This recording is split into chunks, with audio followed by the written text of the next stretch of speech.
Olá pessoal, estamos aqui para mais uma aula de matemática para os nonos anos e hoje a gente vai iniciar um conteúdo que é função do primeiro grau. Eu acredito que esse é o primeiro contato explícito de função que vocês vão ter. Depois aí vocês vão ter todo o primeiro ano que é em cima de função. Então a gente vai dar uma iniciada boa nesse conteúdo, já que ele é de suma importância para vocês nos anos seguintes da sua vida escolar, certo? Vejam só relembrando, para quem não sabe, meu nome é Wellington, viu? Aí vejam só, a estrutura de uma função do primeiro grau ela é muito parecida com a da equação do primeiro grau. A única diferença é que a equação ela tem uma determinada expressão que está relacionada ao valor de uma variável com resultado definido, certo? Quando se fala de função, ela tem uma relação bionívoca, onde o f de x, que também é chamado de y da função, está diretamente relacionado ao x, que são as duas variáveis que são interdependentes, uma depende da outra. O que quer dizer isso? Que a função vai crescer ou decrescer em função dos valores de x ou de y, certo? E a gente não terá mais aquele conceito de incógnita, porque ele é uma expressão utilizada obrigatoriamente para as equações. E no caso de funções, ela será variável justamente porque os valores de x e y vão variar de acordo aos determinados pontos de x e y. Exemplo. Vejam só.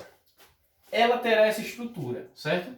Tem um valor de y que está relacionado a um número a qualquer, vezes essa variável, mais um número b qualquer, certo? Vou dar um exemplo aqui. Imagine essa função f de x é igual a 2x mais 1, certo? Essa é a função. Como é que eu caracterizo isso? Ela está interdependente de x, porque ela vai mudar esse f de x em relação ao x da própria função. Um exemplo clássico que a gente vê é no processamento de alimentos ou no processamento de materiais. Exemplo, eu quero fazer carrinhos de corrida, carros de corrida. Aí, como é que é feito o processo? Eu preciso de uma matéria-prima. E essa matéria-prima eu vou chamá-la de X, certo? X, certo? Aí, digamos que a matéria-prima é ferro. E eu preciso de 1 tonelada de ferro, 1000 quilos de ferro, para construir 20 carros, certo? Eu preciso dela para construir 20 carros. Isso é uma relação bionívoca. Eu vou dizer que esse x, que é o valor que eu quero determinar, é o y, que também é o nosso f de x, certo? Então, eu estou mostrando aqui um exemplo prático de como a gente tem a aplicação de função de forma até implícita. Mas nesse caso é bastante implícita, porque tem uma função muito maior por trás disso, que envolve custo, produção e outros tipos de valores agregados à produção de um carro, certo? Aqui a gente está se atendo apenas a duas variáveis. A variável matéria-prima e a variável quantidade de carros a serem produzidos. Geralmente, as funções utilizadas em fábricas, principalmente, ela envolve muito mais variáveis porque ela dá um custo total e baseada em um lucro a se ter em cima desse processo, certo?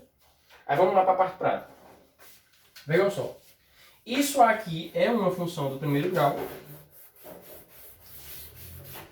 E eu vou mostrar o que pode ocorrer de problemáticas envolvendo essa função, certo? Quais as problemáticas podem envolver essa função? Vejam só. Possíveis, como vocês sabem, todo o conteúdo matemático ele é repassado a fim da gente solucionar problemas. Então, cada conteúdo que eu passo para vocês, ele tem o intuito de solucionar algum problema que ocorre durante todo o processo da nossa existência até agora. Então, eles são criados, são modelos de assimilação, onde eles retratam como determinada coisa pode ser, esse comportamento pode ser analisado de forma matemática. Então, vamos lá. O que vai se pedir? Por exemplo, ele dá essa função, por exemplo, essa é a função que se dá para calcular a quantidade de leite que é necessário, que se produz para a quantidade de leite que se coloca para produzir determinada quantidade de queijo. Então, essa função foi gerada para isso. Um exemplo, certo?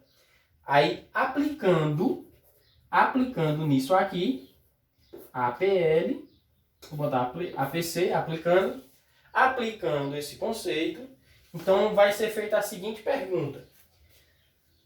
Sabendo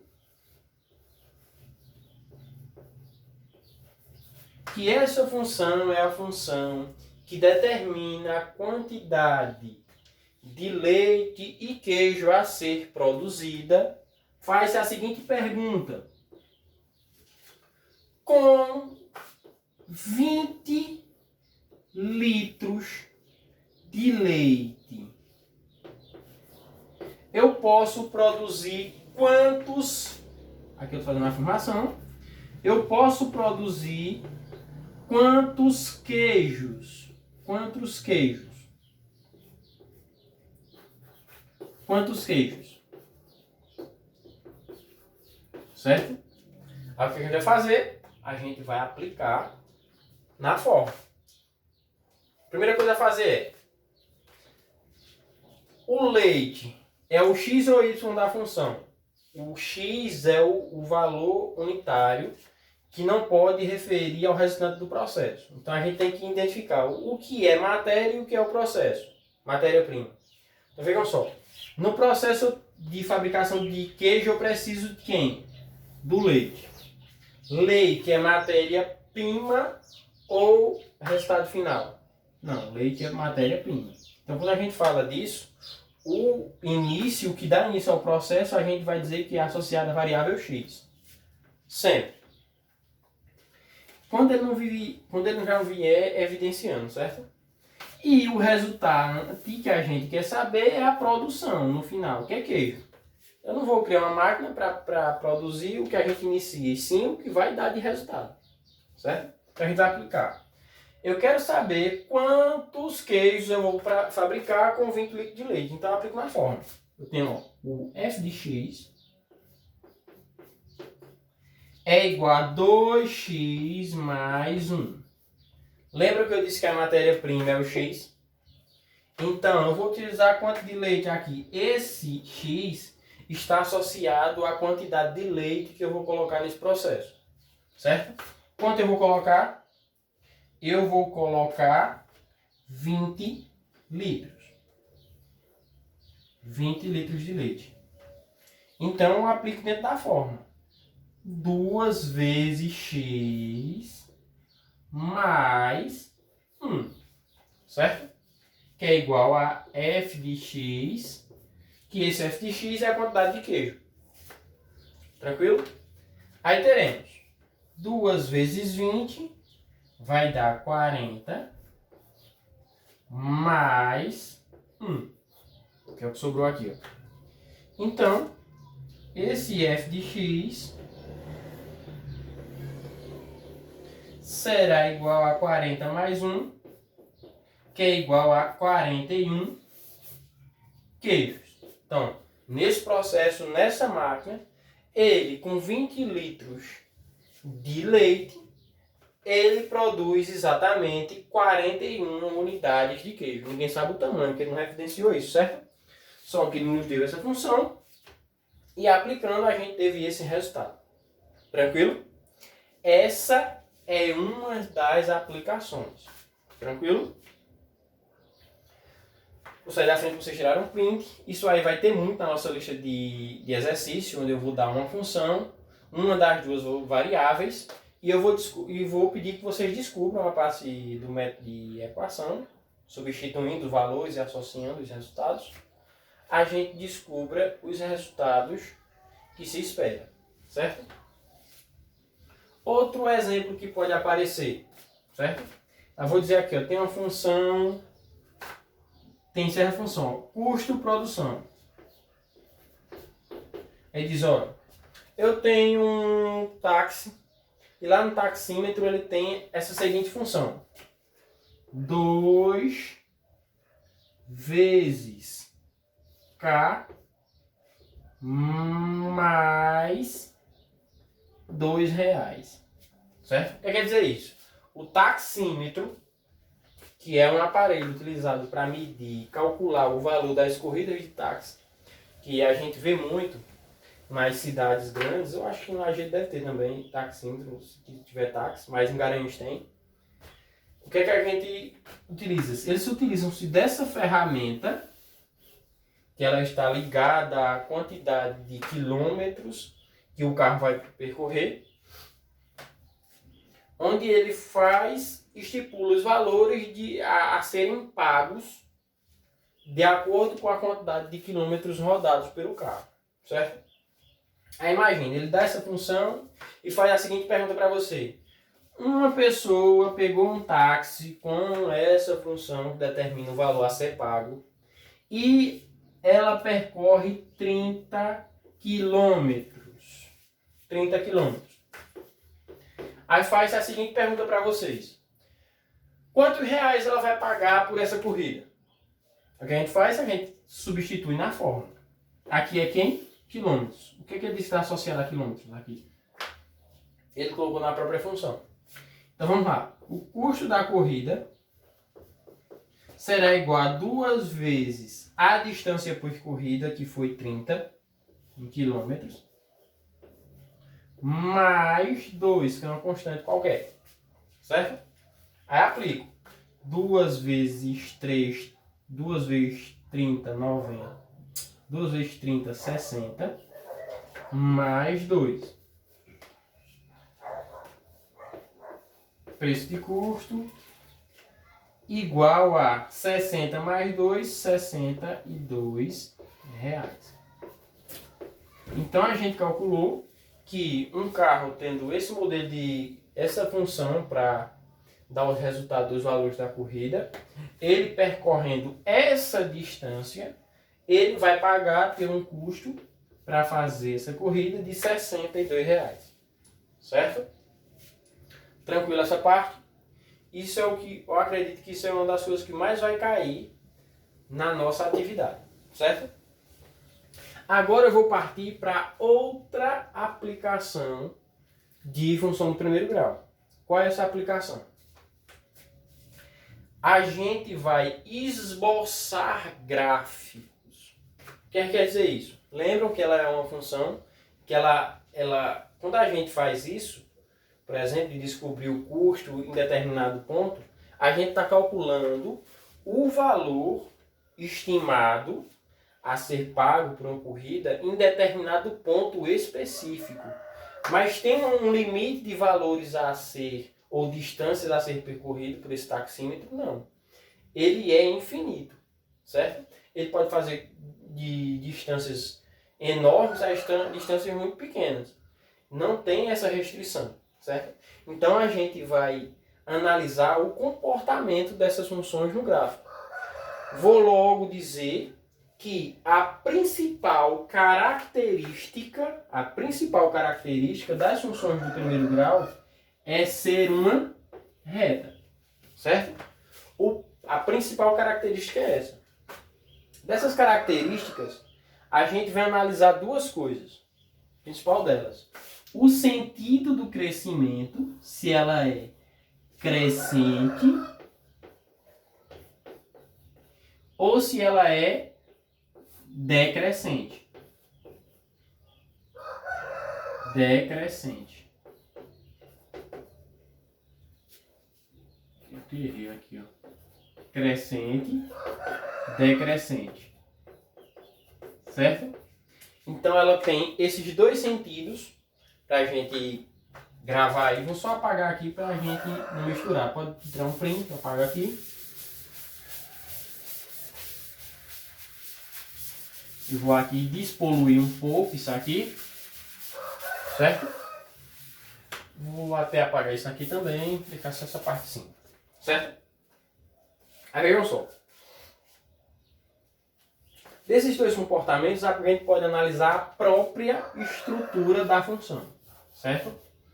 Que aí dessa forma a gente não precisa nem fazer cálculo. Como é que eu sei que a função vai ser crescente? A função vai ser crescente se o A, o valor que acompanha a variável x, for um número maior que zero. Certo? Ela foi maior que zero, ela vai ser crescente, independentemente do valor. Esse valor de A tem que ser maior que zero, certo? Segundo, aconteceu isso, ela vai ser crescente, certo? Segunda coisa, se esse A for menor que zero, ou se A for negativo, se esse A ou A negativo, certo? Se esse A for um número negativo, isso vai dizer que a nossa função ela vai ser decrescente, certo? Decrescente. Aí pergunta, tem como provar isso? Tem. Só que você, dando essa justificativa, você já pode facilitar, por exemplo, em reconhecer os gráficos de uma função. A gente já pode excluindo outros. Exemplo. Imagine que eu tenho essa função aqui, certo? Essa função aqui. F de x, eu uso ela na estante, mas eu vou utilizar aqui novamente. Certo? A gente tem essa função.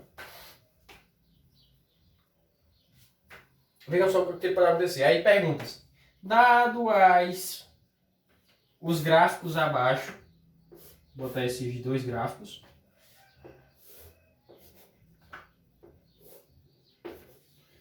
Ele pergunta, qual dos gráficos abaixo melhor representa a função? Aí a gente vai primeiro para a definição. Primeira coisa, a gente observa o coeficiente A, que é o número que acompanha a variável x, certo? A letra x. Aí observa-se que esse A é 2. Aí a gente vai aqui, ó, para as duas definições para identificar se o gráfico da função é crescente ou decrescente.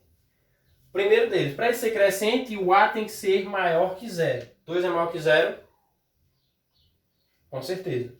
Então, se ele é maior que zero, obviamente nenhum dos gráficos que o sentido da reta for decrescente podem ser esboço do gráfico dessa função.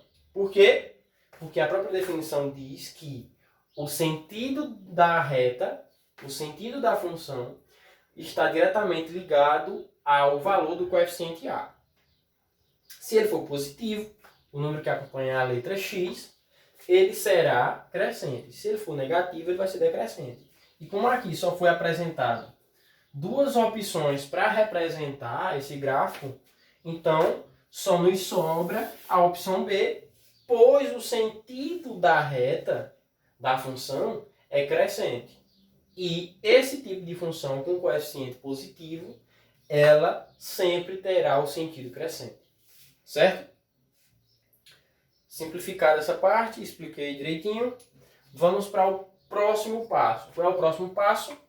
Construir gráfico de uma função. Certo? Essa parte é bem simples. Parece complexa, mas é bem simples. Certo? Eu vou apagar isso aqui.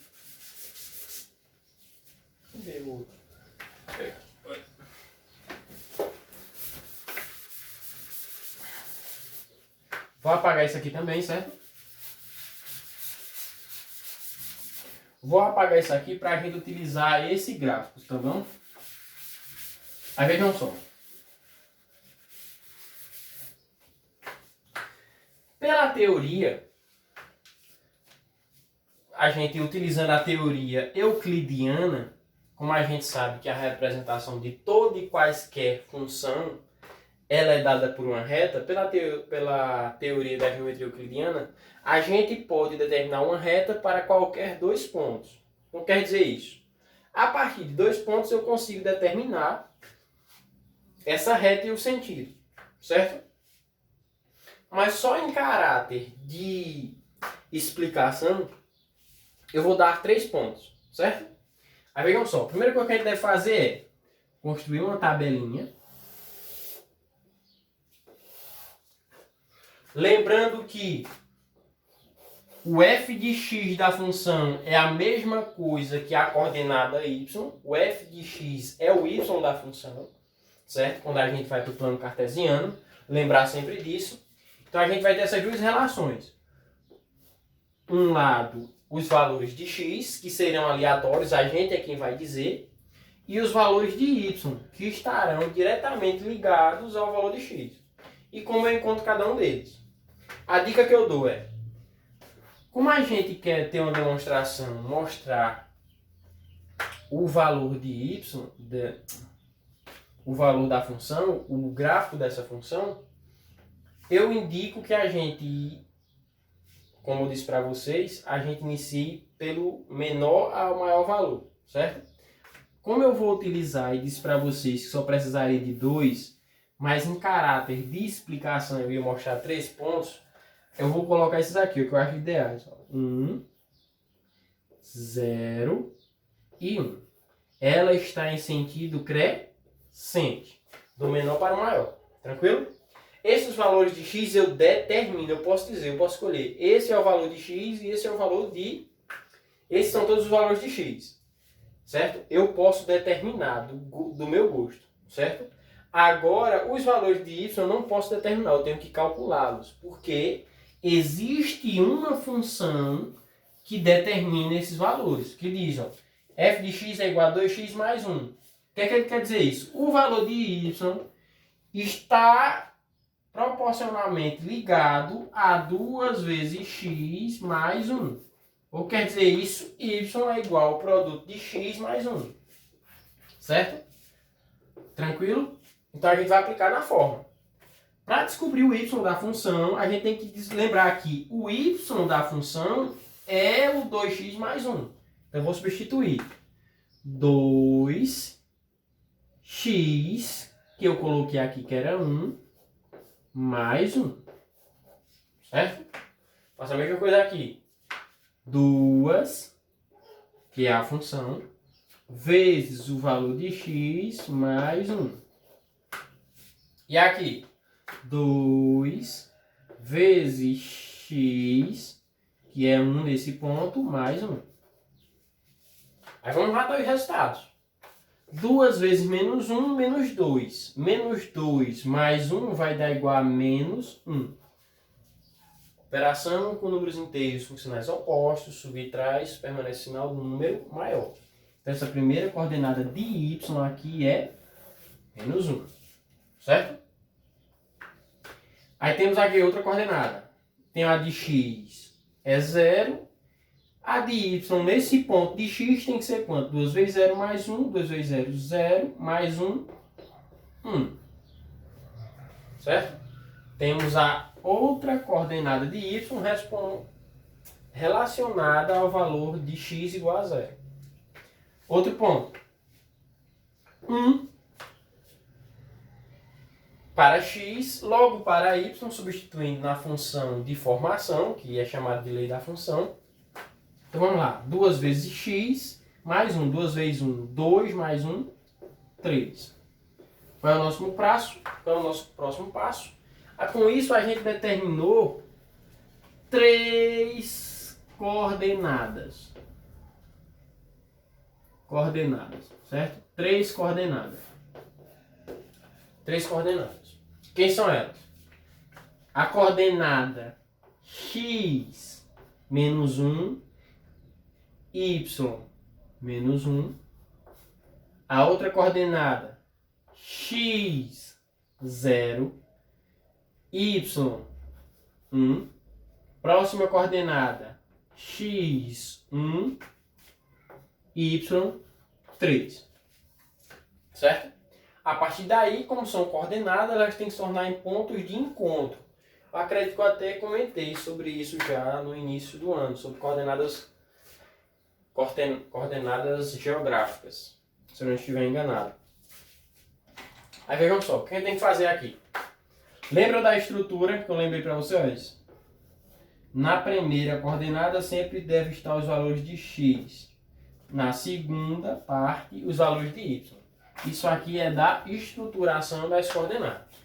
Feito isso, eu tenho uma função, eu determinei os valores de x, construí os valores de y através da função, porque ela é uma relação bionívoca. Os valores de x estão diretamente relacionados aos valores de y e vice-versa. Então, a gente vai agora marcar os pontos no plano cartesiano, certo? Cada coordenada ela precisa de 2 pontos. Então, eu vou primeiro para a coordenada 1. Determinar a coordenada 1. Ele diz o quê? Eu tenho menos 1 para x. Então, eu vou traçar uma perpendicular cortando todo o eixo x a uma distância de menos 1 do eixo y. Certo? Feito isso, tem aqui a reta traçada. Agora eu vou cortar, traçando a coordenada de y nessa coordenada 1. Eu vou fazer a mesma coisa. Ela não está a menos 1 centímetro de distância da reta x, essa y. Eu vou cortar menos 1 centímetro, ou qualquer unidade de medida, centímetro de distância da coordenada x. Certo? Então aqui eu terei a coordenada, vou só aqui colocar menos 1 e menos 1. Certo? Menos 1 para x e menos 1 para y. Temos aqui a sua coordenada. Próxima coordenada, coordenada 2. Coordenada 2. Nós temos aqui, ó, 0 para x, então ela vai ficar exatamente aqui na origem, ó, na origem de y. Ó. Se é 0 para x, ela está aqui, ó. Certo? Está nesse eixo aqui, ó. Uma distância 0 do eixo y. Certo? Ela está aqui nessa reta. Se fosse 0 para y, ela estava dentro da reta de x. Certo? Aí vamos lá. E ele diz que para y ela é quanto? E para y ela é 1. Aqui, ó. Ela está a 1 centímetro de distância da reta x. Onde é que ela se interceptam? Se o próprio valor de x está dentro da reta y e o y ele corta uma distância de 1 centímetro da reta x, ele se encontra exatamente aqui, ó, no ponto 1. Certo? Tranquilo essa parte? Fixada a coordenada, vou botar até aqui para baixo, para facilitar. Fixada a coordenada 0, 1. Esse é o ponto da coordenada, certo? Segunda coisa. Temos aqui agora a próxima coordenada, que é a coordenada 1 para x. Então, essa reta aqui, ó, 1 para x, ela vai passar uma distância de 1 centímetro por todo o eixo y. Aqui, ó, a uma distância de 1 centímetro. Ela aqui, ela passa uma perpendicular a uma distância de 1 centímetro da reta x. Certo? E o próximo é o quê? Para y ela é 3. Vou botar uma distância de 3 centímetros da reta x. Onde é que essas duas retas se encontram? Elas se encontram exatamente nesse ponto aqui. Pronto. Feito essa parte, o que é que devemos fazer? Dado 3 pontos, lembrando que como é uma reta, eu só precisaria desses duas coordenadas iniciais para poder esboçar o seu gráfico. Mas a gente vai fazer o quê? A gente, como já colocou 3 pontos, a gente vai em cima, complementando esses dois, interligando essas 3 coordenadas, eu vou fazer a reta da função. Olha aqui, ó. A reta da função. Certo? Não ficou tão reta assim, mas é uma reta. Esse é um esboço da reta da função f de x igual a 2x mais 1. Por quê? Porque todos os valores de y eu tirei dessa função. Lembram que os de x eu posso dizer quem são, mas os de y obrigatoriamente estão ligados aos valores de x, que eu substituo na lei da função, e encontro esses comportamentos, traço as coordenadas e esboço o seu gráfico. Leitura. Ela é crescente. Primeiro que, vejam só porque ela é crescente, porque eu parto do menor para o maior e ela cresce, de menos 1 até 1, crescente. Coloquei uma contagem crescente e ela encontra a resposta, ela fez o quê? Ela foi crescendo também. Então, se eu traço valores crescentes de x e ela igualmente cresce em y, na coordenada y, quer dizer que essa função é crescente, certo? Então, o sentido dela é crescente. Eu poderia determinar isso pelo quê? A é maior que zero e por isso ela é crescente, sem precisar fazer essa conta, caso necessitasse, certo? Mas aqui o nosso intuito é fazer o esboço do gráfico, certo? Podem tirar um print, certo? Peço que vocês prestem bastante atenção nesse ponto. Não é difícil, mas também não é tão fácil. A gente tem que estar bastante atento, porque quando se pedir esboço de gráfico, a organização é sempre essa. Você vai ter que ter o quê? Uma função, que pode ser qualquer uma função. Agora, a forma de construção é sempre essa. Eu indico até que vocês utilizem sempre esses números em x, que facilita o cálculo de vocês. E vocês têm que descobrir, a partir de cálculo, dos cálculos normais, substituindo, os valores de y, traçam as coordenadas no plano cartesiano. Quando vocês encontrarem os pontos, sejam uma reta entre elas, pode ser até com o auxílio de uma régua, que ela ficaria mais perfeitinha, e esboçam o gráfico da função, certo? Certo?